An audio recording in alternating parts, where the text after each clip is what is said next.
Jornal do Brasil. Você por dentro da notícia. Aconteceu. É notícia. É Jornal do Brasil.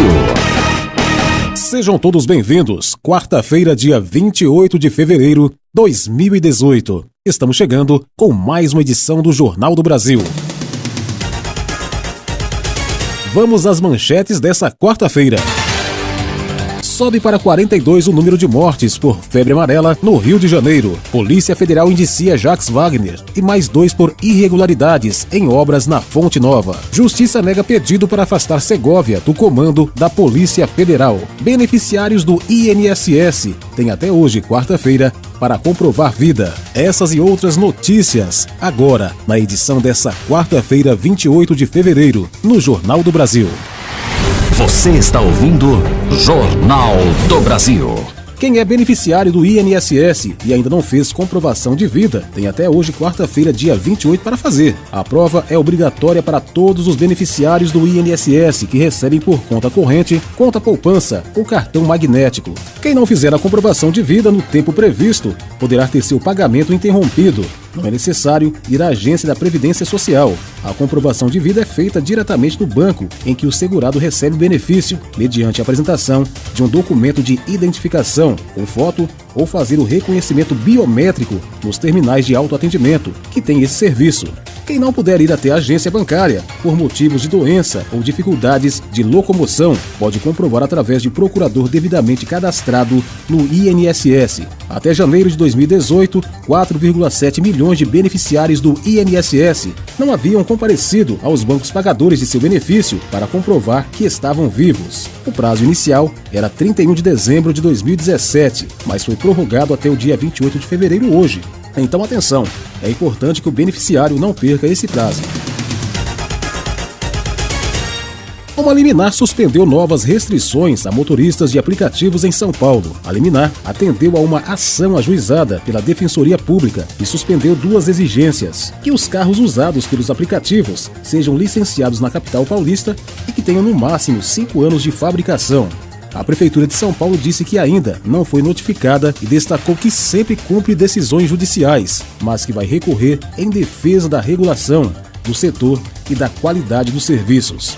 Desde o dia 10 de janeiro, novas regras estão em vigor na capital paulista para os motoristas de transportes que operam por aplicativos. Estão sujeitos a elas os aplicativos que operam com tarifas diferenciadas em relação aos táxis na capital paulista, casos do Uber, Cabify, Lady Drive e 99.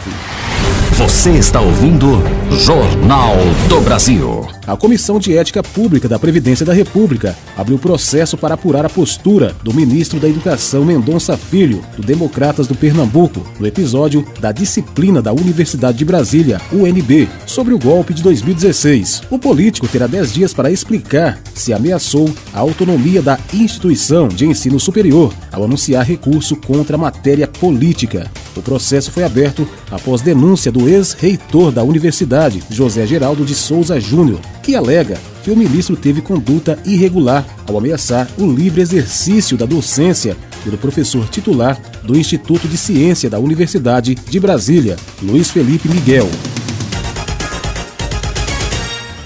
O Rio de Janeiro já registra 42 mortes por febre amarela no estado este ano, de acordo com o último boletim epidemiológico da Secretaria de Estado de Saúde, divulgado segunda-feira. O número de casos confirmados chegou a 95. Os municípios com maior incidência da doença são Angra dos Reis, no sul fluminense, com 18 casos, sendo 10 mortes. Valença, também no sul, com 18 casos, com 6 mortes. Além de Teresópolis, na região serrana, com 13 casos e 6 mortes. Outros 4 municípios da região serrana do Rio aparecem na sequência: Duas Barras, com 8 casos, sendo 1 óbito. Nova Friburgo, 7 casos, tem 3 óbitos. Sumidouro, que tem 7 casos, sendo 2 mortes, e Cantagalo, com 5 casos, sendo 3 mortes. Também foram registradas mortes nos municípios de Miguel Pereira, Rio das Flores, Vassouras, Paraíba do Sul, Engenheiro Paulo de Frontin, Mangaratiba e Piraí, todos no sul do estado, além de Carmo, na região serrana, e Maricá, na região metropolitana do Rio. As cidades de Petrópolis, na região serrana, e Pati do Alferes, no sul, registraram 3 casos no total e nenhum óbito. O número de macacos encontrados mortos em todo o estado permanece em 10.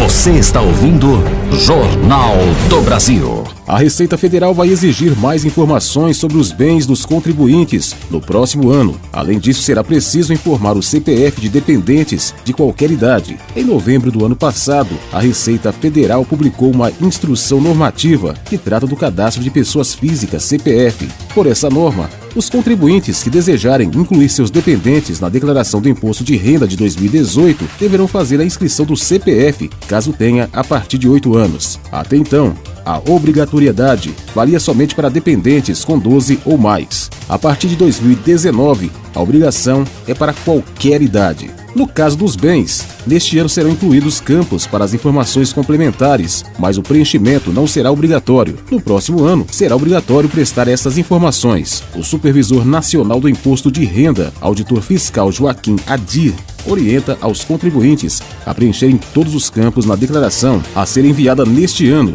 para facilitar a importação dos dados em 2019. A confiança do comércio cresceu 0,4 ponto em fevereiro, para 95,5 pontos, o maior nível desde abril de 2014, que foi 97,8. Segundo informou ontem, terça-feira, dia 27, a Fundação Getúlio Vargas. Um aspecto positivo dos resultados do primeiro bimestre de 2018 é o expressivo avanço dos indicadores de satisfação com a situação atual, retratando um quadro de recuperação de vendas e margens. No extremo oposto, o retorno do indicador de expectativas a um patamar inferior aos 100 pontos sugere que a recuperação continuará ocorrendo de maneira gradual. Avalia Rodolfo Tobler, coordenador da sondagem do comércio da FGV. A alta ocorreu em 8 dos 13 segmentos pesquisados e foi determinada pela melhora no índice de situação atual, que avançou 4,8 pontos, atingindo 92,8 pontos. Maior resultado desde agosto de 2014, 93,1. Já o índice de expectativas caiu 4 pontos no mês, para 98,4 pontos. Segundo a FGV, a melhora do índice de situação atual é reforçada pela melhora no indicador que retrata o desconforto do comércio, construído a partir da soma das proporções de empresas que apontam fatores limitativos à melhoria dos negócios tipicamente relacionados ao desconforto empresarial, como demanda insuficiente, custo financeiro e acesso a crédito bancário. A relação entre os dois indicadores, alta de um e queda de outro, tem sido historicamente forte, o que reforça a sinalização de recuperação gradual do setor. Você está ouvindo Jornal do Brasil. Brasileiros que moram fora por razões como estudo ou trabalho devem comunicar à Receita Federal até o próximo dia 28. É obrigatório apresentar a comunicação de saída temporária ou definitiva do país. O contribuinte que deixou o Brasil de forma permanente ou ficou ausente pelo menos 12 meses seguidos. A comunicação é necessária para a entrega da declaração de ajuste anual do Imposto de Renda à pessoa física. Caso a saída tenha sido definitiva, o prazo para enviar a receita começa na data em que o contribuinte deixou o país. No caso de saída temporária, a comunicação deve ser feita a partir do dia seguinte ao que se completou um ano de ausência, quando o contribuinte se torna não residente. O governo anunciou na segunda-feira, dia 26, o general da Reserva do Exército, Joaquim Silva e Luna, como novo ministro da Defesa. Ele substituirá Raul Jungmann, deslocado para o recém-criado Ministério Extraordinário da Segurança Pública. Com a nomeação de Silva e Luna, o presidente Michel Temer quebrou uma tradição desde a criação da pasta, em 1999, colocando pela primeira vez um militar no comando da defesa. A escolha de Jungmann e de Silva e Luna foi antecipada pela coluna do Estadão. Apesar do porta-voz do Palácio do Planalto, Alexandre Parola, ter anunciado que o general do Exército assume o cargo interinamente, o jornal O Estado de São Paulo apurou que as intenções do presidente é mantê-lo no posto até o fim do seu mandato.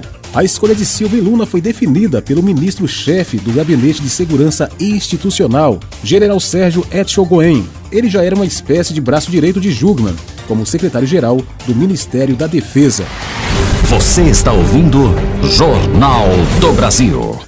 A Justiça Federal em Brasília negou pedido para afastar o diretor-geral da Polícia Federal, Fernando Segovia, do cargo. A decisão foi proferida em uma ação popular protocolada pelo senador Randolfo Rodrigues, da Rede do Amapá. Na decisão, o juiz Ed Lira Leal, da 22ª Vara Civil, entendeu que as declarações dadas por Segovia em uma entrevista à imprensa sobre a investigação envolvendo o presidente Michel Temer e outras pessoas não foram suficientes para justificar o afastamento. Além disso, o magistrado ressaltou que o caso sobre a entrevista está sendo conduzido pelo ministro do Supremo Tribunal Federal, STF, Luiz Roberto Barroso.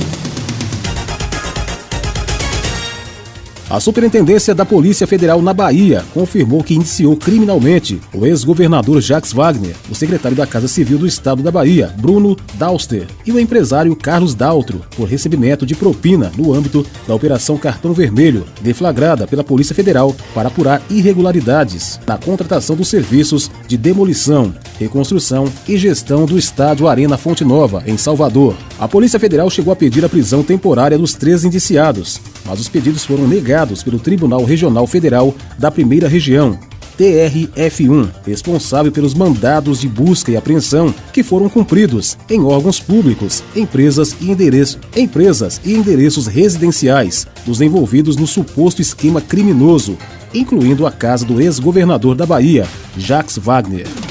Agora, no Jornal do Brasil, Placar Esportivo. O atacante brasileiro Neymar precisará passar por uma cirurgia para colocar um pino na fissura sofrida no 5º metatarso do pé direito durante a vitória do Paris Saint-Germain sobre o Olympique de Marselha por 3-0 no domingo passado. O tempo previsto de recuperação é de 2 meses, o que possibilita voltar aos campos apenas em maio, um mês antes da Copa do Mundo. O craque poderia jogar somente as últimas 3 rodadas do campeonato francês e, se o PSG se classificar, a segunda partida das semifinais, no dia 1º, e a decisão da Liga dos Campeões da Europa, marcada para o dia 26. Depois de 9 meses sem atuar oficialmente, Dodô se aproxima de estrear pelo Santos.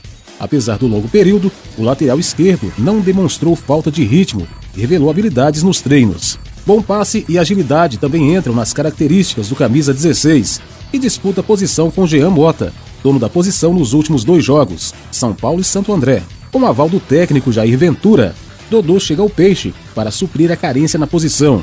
O clube perdeu Zeca em litígio na justiça e Romário e Caju ainda não empolgam o treinador. Uma das apostas da diretoria para a temporada, Jadson rapidamente conquistou a titularidade. Sua dinâmica e boa transição no campo agradam o técnico Abel Braga e lhe deram mais espaço. No Fla-Flu, por exemplo, o camisa 16 ajudou o Fluminense a fluir melhor do lado direito e no meio para criar boas jogadas. Ao lado de Gilberto e Marco Júnior, não deixou Trauco descansar. Ele foi um dos poucos reforços do tricolor até o momento e já soma 7 jogos, tendo aparecido na escalação inicial em todas as oportunidades. E deve continuar assim, já que o time das Laranjeiras parece ter encontrado sua formação ideal. Um problema de saúde afastou um dos goleiros do Corinthians das atividades com o grupo. Quarto goleiro do elenco, Felipe, apresentou-se na última segunda-feira com um quadro de cálculo renal, mais conhecido como pedra nos rins. Imediatamente, ele foi encaminhado pelos médicos do clube a um hospital para avaliações com neurologistas e ficará fora do dia a dia até a resolução do caso, ainda sem prazo. Felipe, de 20 anos, treina com o grupo profissional desde o ano passado e foi um dos 30 inscritos na Copa Libertadores deste ano. O elenco do Palmeiras ficou inconformado com a derrota por 2-0 para o Corinthians no último sábado em Itaquera e se cobrou em reunião realizada na segunda-feira. Foi o que disse o meia Moisés, que está liberado pelo número de saúde e performance do clube e viajará com o grupo para o jogo contra o Júnior Barranquilla, quinta-feira na Colômbia. Moisés assegura que não faltou vontade aos jogadores que foram a campo na Arena Corinthians, mas disse que em determinadas ocasiões é preciso dar mais do que o máximo. Você ouviu Placar Esportivo. E o Jornal do Brasil dessa quarta-feira fica por aqui. Para você um forte abraço. Tenham todos um ótimo dia. A gente volta a se falar amanhã. Você ouviu Jornal do Brasil.